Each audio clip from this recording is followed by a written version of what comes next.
Қалайсың достым?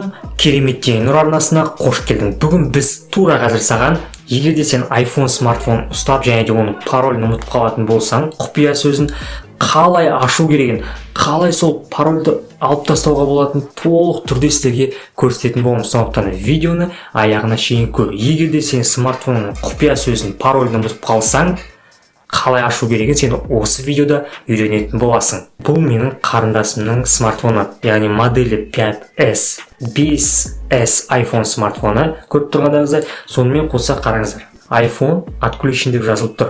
Қандай жағдайда жазылады? Яғни менің қарындасым бұны қаншама рет құпия сөзін білмей ұмытып қалып, қаншама құпия попытка жасай бергендіктен мүмкіндіктерін барлық қолданып тастағаннан кейін iPhone заблокирован қазіргі таңда. Қазір енді бұл жерде не істеуге болатынын толық түсіндіреміз. Яғни қарындасым менің құпия сөзін білмей, құпия сөзін ұмытып қалып, қаншама попыткасын құрып тастағаннан кейін iPhone блокқа түсіп қалды. Видеоға лайк бастың деген үміттемін. Бастайық. Қазір сіздерге қосып көрсететін болғым, бұл жерде iPhone 5S-тің паролін ұмытып қалған. Қазір сіздермен бірге қалай алып тастау керегін көрсетеміз. Міне көріп тұрғандарыңыздай iPhone отключен деп жазылып тұр. Қараңдар, соғысты ғана баса алам. Қандай да бір фот жасайын десем, ешқандай фот жазылмайды, яғни парольді тере алмаймын. Бұндай жағдайда не істейміз? Бұл жерде бізде сотканы өшіреміз, перезагрузка қойып тастаймыз, өшіріп тастаймыз сотканы басып.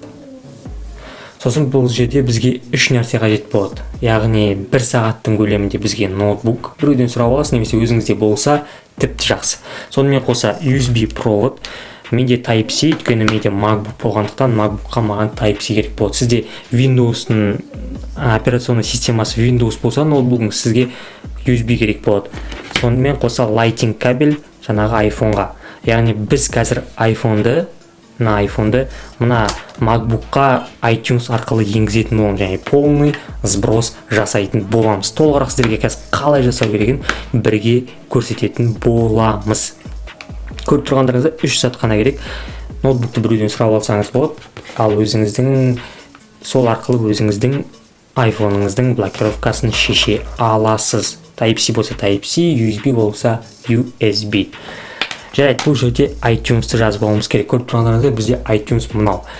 Енді iTunes-ты жазып алмастан бұрын оны қай жерден жазып алу керек? Windows-қа қалай іздейміз? Яғни iTunes-ты жазып алу үшін бар болғанды көріп тұрғандарыңыздай iTunes скачать Mac деп жазсаңыз болды. Яғни MacBook-қа десеңіз шыға қалады. Немесе Windows-қа десеңіз де бірінші Apple-дың официальный сайтына кіресіз. Көріп тұрғандарыңыздай сізде iPhone-ның Apple компаниясының официальный сайтына лақтырады. Сол арқылы сіз iTunes-ты өзіңіздің компьютеріңізге жаза аласыз. Mac болса Mac-қа, Windows болса Windows-қа.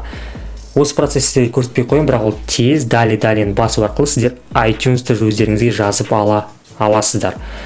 Енді мен көріп тұрғандарыңыздай сіздермен бірге көріп тұрғандарыңыздай мен iTunes-ты жазып алдым. Мына жерде iTunes жазылған. Енді мен қазір iTunes-қа мына смартфонды қосатын болам. Полный сброс жасау үшін сотканы мына жерге қоя тұрамын. iTunes-қа кірейін. Міне iTunes в целом осындай. Енді iTunes-қа мен USB арқылы бірінші сотка өшіп тұр. Қазір сотканы өшіріп тастаймыз. Сотканы өшіріп тастап, енді мен бірінші мына жағын қосып алам. Сотканың осы жағын қосам. Сонымен қоса әлі сотканы қоспаймын. Көріп тұрғандарыңыздай, бұл жерде әр смартфонның қазір басатын кнопкасы әртүрлі. Мысалы, қазір мен қосқан бетте iPhone-ның мына кнопкасын басып тұрам. iPhone 7-8-де ол өшіретін кнопканы басып тұрады. Бұл iPhone 11-де және одан да жоғарысынан бар болғаны 2 кнопкасын басып тұру арқылы бұл жүзеге асырылады. Яғни әр iPhone-да әр түрлі. Бұл жерде енді біз мына жағын қостық. Қазір енді бұл жерде біз мына жақ екінші жағын USB немесе Type-C проводты MacBook-қа немесе ноутбукқа қыстыратын боламыз. Қыстырмастан бұрын сіздер жаңағы Touch ID немесе Face ID, Touch ID немесе өшіретін кнопка модельге байланысты сол кнопканы басып тұрасыздар. Мысалға мен 5S болғандықтан ортаңғы кнопканы басып тұрам.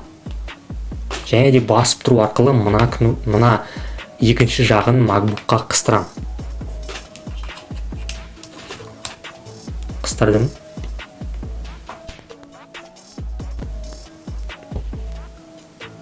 міне iTunesқа бізде қосылды. Көріп тұрғандарыңыздай бізде осы жерде автоматты түрде iTunesқа қосылды. Міне көріп тұрғандарыңыздай сотка мына жерге қоя тұрайын.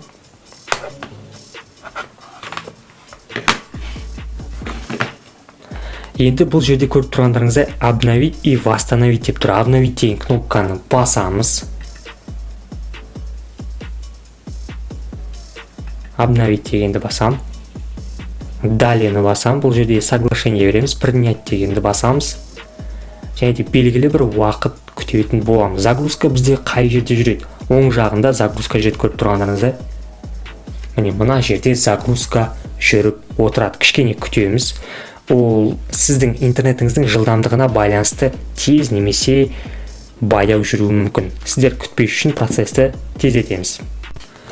Бізде по обновлениясы жасалып бітті. Көріп тұрғандарыңыздай мына жерде жаңа загрузка болды бізде. Сол по обновлениясы жасалып бітті.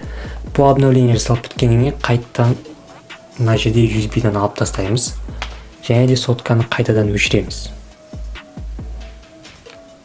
Өшіріп тастаймыз. Жаңағындай ұстап тұрып қайтадан қосатын боламыз. Екінші рет тура жаңағын қайталайтын боламыз. Басып тұрам. Мына кнопканы басып тұрам. Қайтадан қыстырам.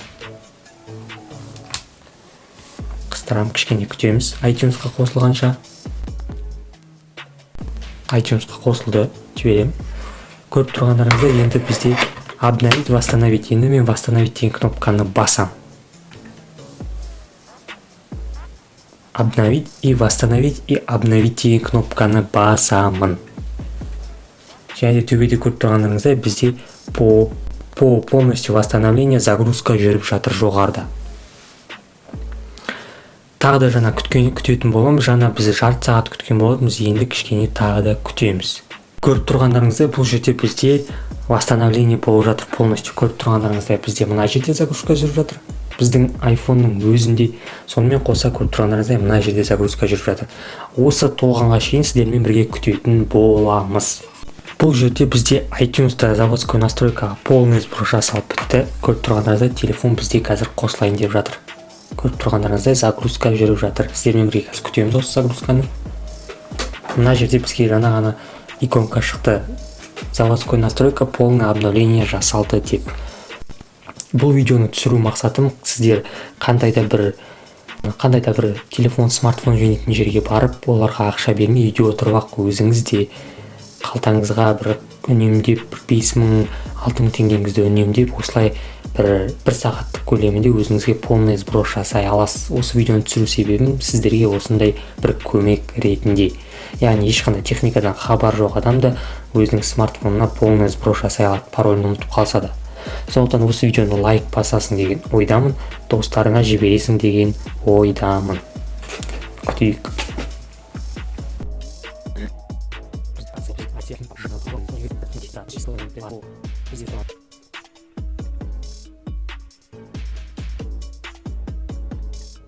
Мына достар, полный сброс жасалып бітті. Бізде енді как обычно смартфон сатып алу барысында қандай этап күтіп тұр, сол ғана бізге қосылып тұр. Яғни дали, принять, iCloud создавать дейсіз. iCloud болса, сол ескі iCloud'ыңызды тересіз.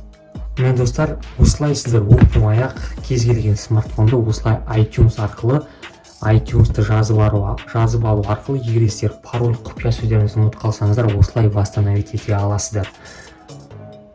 Бәрі түсінікті болды деген ойдамын. Қандай да бір сұрақтарың болса, міндетті түрде комментарияға жазып кете аласың. Видеоны аяғына шейін көргеніңе рахмет, лайк бастың деген үміттемін. Кімге осы видео қажет деген ойдасың, жіберсең болады. Сонымен қоса қандай да бір сұрақтарың болса, міндетті түрде видеоның астында комментарияға жазып кет. Біз қоштаспаймыз, өйткені біз интернеттеміз. Сәттілік.